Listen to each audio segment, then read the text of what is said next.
जी है चंद सांसें या नबी तशरीफ ले आओ कि रस्ता तक रही है आपका बीमार की चौखट। अल्लाहू अकबर। ये पैदा हुई तो हजरत फातिमा ने कहा, अली बेटी का नाम क्या रखोगे?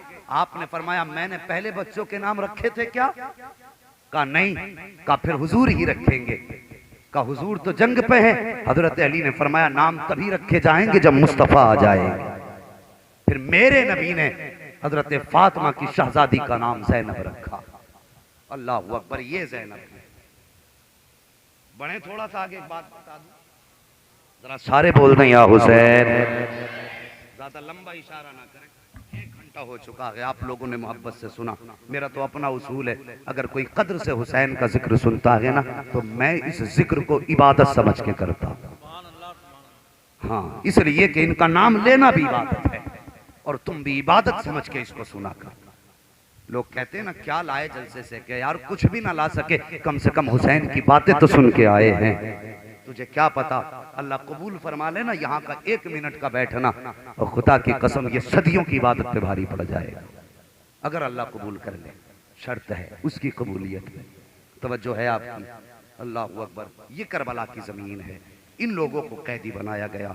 सैयदा ज़ैनब के हाथों में रस्सी, शहजादियों के हाथ पैरों को बांधा गया, ऊंटों की नंगी पीठ पे डाला गया। ये काफिला चला। सिर्फ एक वाकया बता दो, जरा सुनना, हुसैन की सकीना की कहानी। कितना मुश्किल होता है। अजीब मंजर होगा जब नेज़े पे असगर का सर होगा और सामने सकीना का चेहरा होगा। कितने लोग तो रास्ते में ये देख के बेहोश हो गए थे, अजनबी लोग जिनका इनसे कुछ ना लेना देना था।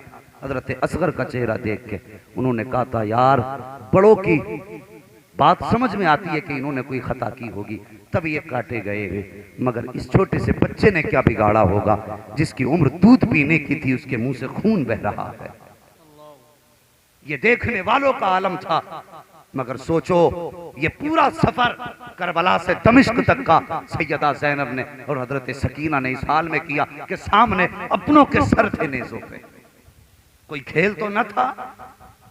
माए यार बेटों के फोटो देखने कलेजे फट जाते हैं। हजरत असगर का दर्द क्या है। जब हजरत असगर की अम्मी का विसाल का वक्त आया और आपका इंतकाल हुआ, गुस्ल दिया गया आपकी वालिदा को, तो आपके दुपट्टे के कोने में गांठ बंधी थी। किसी ने आवाज दे के कहा, सज्जाद। कहा क्या? कहा जरा करीब आओ, क्या बात है? कहा तुम्हारी अम्मी को गुस्ल दिया गया है, उनके दुपट्टे के कोने में ये गांठ लगी है, हमने तो नहीं खोली, पता नहीं कौन सी इसमें चीज छुपी हो, जरा तुम खोल के देखो। जानते हो, जब इमाम सज्जाद ने वो गांठ खोली थी ना, तो उसमें पैसे नहीं निकले थे, उसमें सोना चांदी नहीं निकला था, बल्कि उसमें हजरत असगर के पालने की सूखी हुई लकड़ियां निकली थी, जो मां ने बेटे की याद में संभाल के रखी थी। ये रिश्ते होते हैं औलाद से मां के। तुम क्या जानो करबला क्या है। हमने तो उनके नाम पे खा के लंगर ताक तोड़ लिए और कभी करबला को समझना नहीं आया। मैंने पहले कहा था, और खुदा की कसम, अगर 7 नस्लें भी हुसैन के नाम पे कुर्बान हो जाएं, तो सिर्फ असगर की शहादत का बदला नहीं बन सकता। तो ताने देता है, तेरा मुंह फूट नहीं जाता जब तू ये कहता ये ठलुए के हैं, हराम के हैं, पेशे हैं। और खुदा की कसम, ये पेशा है हमारा। अल्लाह हमें इसी पेशे पे जिंदा रखे और कयामत के दिन हमें इसी पेशे के नाम से उठाया जाए। हम फख्र करेंगे अगर यही पेशा हो हमारा। कयामत के दिन हम हुसैनी कहलाएं। और तू अपना पेशा बना, तुझे जो बनाना है। हमारा तो पेशा ही हुसैन हुसैन करना है। हमारा तो पेशा ही उनके नाम लेके जिंदगी गुजारनी है। और यार, किसी की रोजी जो है ना, वकालत में झूठ बोल के मिलती है। कोई दलाली करके खाता है, कोई चोरी करके खाता है, कोई किसी तरीके से खाता। हम अल्लाह का शुक्र अदा करते हैं, हमें तो रोजी बाद में मिलती है, हुसैन के गुण पहले गाने पर। मुकद्दर के धनी है हम, हमें उनकी खैरात मिलती है। हमारी तो रोटी मुस्तफा के कदमों में उतरती है। शर्म किया करो, किसी को ताने ना दो। बस तवज्जो करे, मैं बात करने लगा हूं। 13 मुहर्रम को काफिला चला। ये काफिला चलता था, जब कहीं शाम होती थी काफिला ठहरता। इस काफिले की सरपरस्ती हारिस इब्नुल अकीदा की थी। हारिस इब्नुल अकीदा, ये खुद उसका ही बयान है। वो कहता जिम्मेदारी मेरी थी काफिले को दमिश्क तक हिफाजत से पहुंचाने की। उसने कहा कि शाम होती थी, हम कहते थे ठहर जाओ, तो खानदान नबुव्वत के जितने भी अफराद थे सब जमीन पे बैठ जाते थे। और यार कौन समझेगा उनके दर्द को, जिनके सदक़े में अल्लाह क़यामत के दिन सूरज से उम्मत को साया बख्शेगा। आज वो जमीनों पे बगैर साये के बैठे हैं। जो गुनाहगारों के हाथों से हथकड़ियां, पैरों की बेड़ियां खुलवाएंगे क़यामत में, आज उन्हीं के हाथ बंधे हैं। आज वही कैदी बनाए जा रहे हैं। और यार आज वो भूखे हैं जिनके घर से दुनिया खा रही है। काफिला चलता था, शाम होती थी, आवाज दी जाती थी ठहर जाओ, खानदान नबुव्वत की शहजादियां जमीन पे बैठ जाती थी। उसी हाल में नमाज पढ़ती थी, अपने रब की बारगाह में सजदे करती थी। हारिस इब्नुल अकीदा कहता है इसी तरह काफिले को चलते चलते 13 मुहर्रम को चला। 14 गुजर गई, 15 गुजर गई, 16 गुजर गई। कहने लगा मुहर्रम की 27 तारीख आ गई। कितनी? अगर बोलो तो आगे बयान करूं, वरना खत्म कर लूं। अल्लाह सलामत रखे। कितनी? 27। आगे वाले तो बिल्कुल बोलने तैयार नहीं है। आपकी मर्जी है, लेकिन मुझे तुम्हें नहीं बुलवाना है। मैं तो ये चाहता हूं आका हुसैन मेरी नौकरी कबूल फरमा। बस कितनी तारीख आ गई? 27। इन उलमा से पूछिए 27 जब चांद की होती है तो अंधेरा हो जाता है। अंधेरा हो जाता है कि नहीं? चांद छुप जाता है 27वीं शब। रात होती है, 27 तारीख आ गई। वो कहता यार मैं देख रहा था 13 मुहर्रम से लेके 27 मुहर्रम तक खानदाने नबुव्वत के सारे फर्द सो जाते थे, लेकिन काफिले में एक ऐसी बच्ची भी थी जो सोती नहीं थी। दिन भर चलती थी, रात भर जागती थी। और वो बच्ची कोई और ना थी बल्कि मेरे हुसैन की शहजादी सैयदा सकीना थी।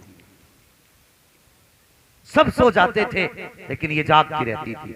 कहने लगा मैं थोड़ा सा तफ्तीशी मिजाज वाला अधिकारी ऑफिसर था, तो मैंने सोचा यार आज देखूं सब सोते ये बच्ची क्यों जागती रहती है। का मेरा काम तो पहरे देना था। वो कहने लगा, उसने बताया कि संदूक थे, हर सर के लिए अलग अलग संदूक था। रात जब होती थी हर सर को संदूक में रख दिया जाता था, लेकिन हुसैन का जो सर था उसको जिस संदूक में रखा जाता था उसमें ताला लगाया जाता था। क्या किया जाता था? ताला लगाया जाता था। इसने कहा कि हमारी जिम्मेदारी थी कि कोई सर वहां तक पहुंचे ना पहुंचे, सरे हुसैन जरूर पहुंचे। सबसे ज्यादा हिफाजत हमें सरे हुसैन की करनी पड़ रही थी। कहने लगा शाम हुई, सारे सर संदूक में रख दिए। आवाज दे दी गई ठहर जाएं, काफिला सुबह चलेगा। का सारे शहजादियां बैठ गई, सब खवातीन बैठ गई, सब तो जमीन पे सो गई, लेकिन हुसैन की सकीना नहीं सोई।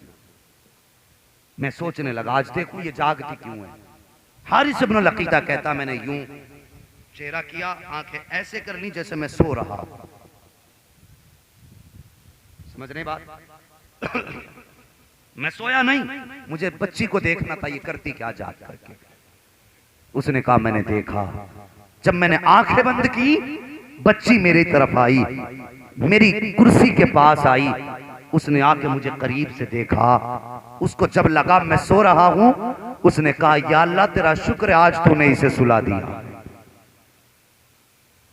या अल्लाह तेरा शुक्र है आज तूने इसे सुला दिया। कहता इतना सकीना ने कहा बस मैं समझ गया कि ये मेरे जागने का इंतजार करती रही थी, ये सोच रही थी ये सोएगा। अल्लाह अकबर। कहता मैं सोचने लगा कि ये मेरे जागने का इंतजार क्यों करती रही, मेरे सोने के इंतजार में क्यों थी। कब मैं बैठा रहा, मैंने क्या देखा, ये आहिस्ता आहिस्ता चली है। चलने के बाद सबसे पहले आई है उस संदूक के पास जिस संदूक में अली अकबर का सर रखा हुआ था। का इसने चुपके से आहिस्ता से संदूक खोला और संदूक के अंदर से हजरत अली अकबर का सर निकाला। कहता सर निकाला, निकालने के बाद अपने दुपट्टे से चेहरे का खून साफ किया है और उसके बाद माथा चूमा, सीने से लगा के कहने लगी अकबर तुझे क्या मालूम है, तेरा मुहर्रम से जब से काफिला चला है मैं तुझसे मिलने के लिए कितनी बेताब थी, तेरा मुहर्रम से इंतजार करती रही हूँ। या अल्लाह किसी दिन मेरे भाई का सर मुझे दे दे, आज मौका मिला है। उसके बाद सकीना ने भाई के सर को सीने से लगाया है,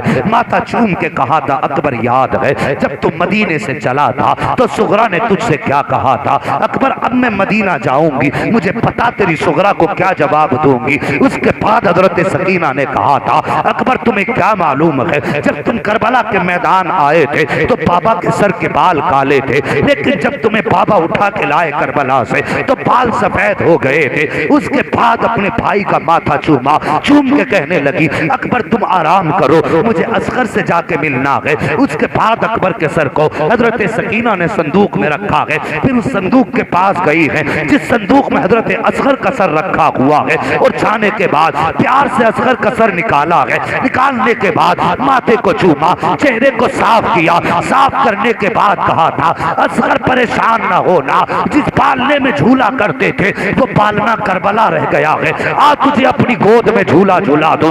उसके बाद अपने दामन में असगर के सर को रखा है। हारिस इब्नुल अकीदा कहता है हुजूर की सकीना ने अपने भाई को झूला झुलाया है और झुलाने के बाद कहा था असगर तुझे क्या पता है जो तीर तेरे मारा गया था उस तीर का कद तुझसे बड़ा था, तेरा कद छोटा था, तीर का वजन ज्यादा था, तेरा वजन कम था। असगर तुझे क्या पता है जब तेरा खून बहा था बाबा ने सारा खून हाथ में ले लिया था, जमीन ने लेने से इनकार किया, आसमान ने उछालने से इनकार किया, तो बाबा ने तेरा खून कपड़ों पे लगा लिया था। उसके बाद कहा असगर तू आराम कर, मुझे बाबा से मिलने जाना है। अब जरा दिल संभाल के सुनना साहिब, ये हुसैन की सकीना का दर्द है, ये हुसैन की बेटी का दर्द है। जब परदेश जाया करते हो तो बेटियां आने का इंतजार किया करती हैं, जब परदेश में कई दिन लग जाते हैं फोन करके कहती बाबा तेरे बगैर दिल नहीं लगता है। जब इतनी बात बेटी कहा करती है तो यार बाप का कलेजा पानी हो जाता है, वो सोचता है या अल्लाह पर लगा दे,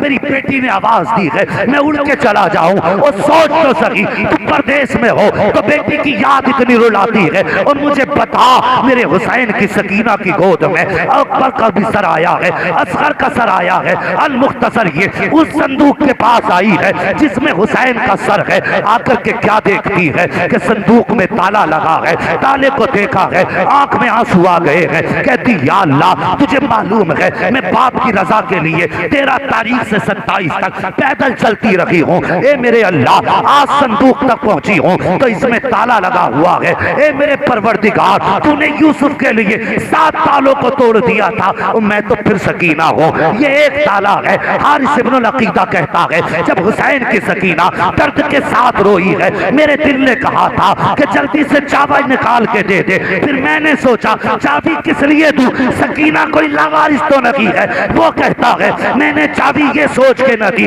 कि सकीना वो है जिसका मदीने वाला भी वारिस है और खुद काबे वाला भी वारिस। सुभान अल्लाह सुभान अल्लाह सुभान, जिंदाबाद।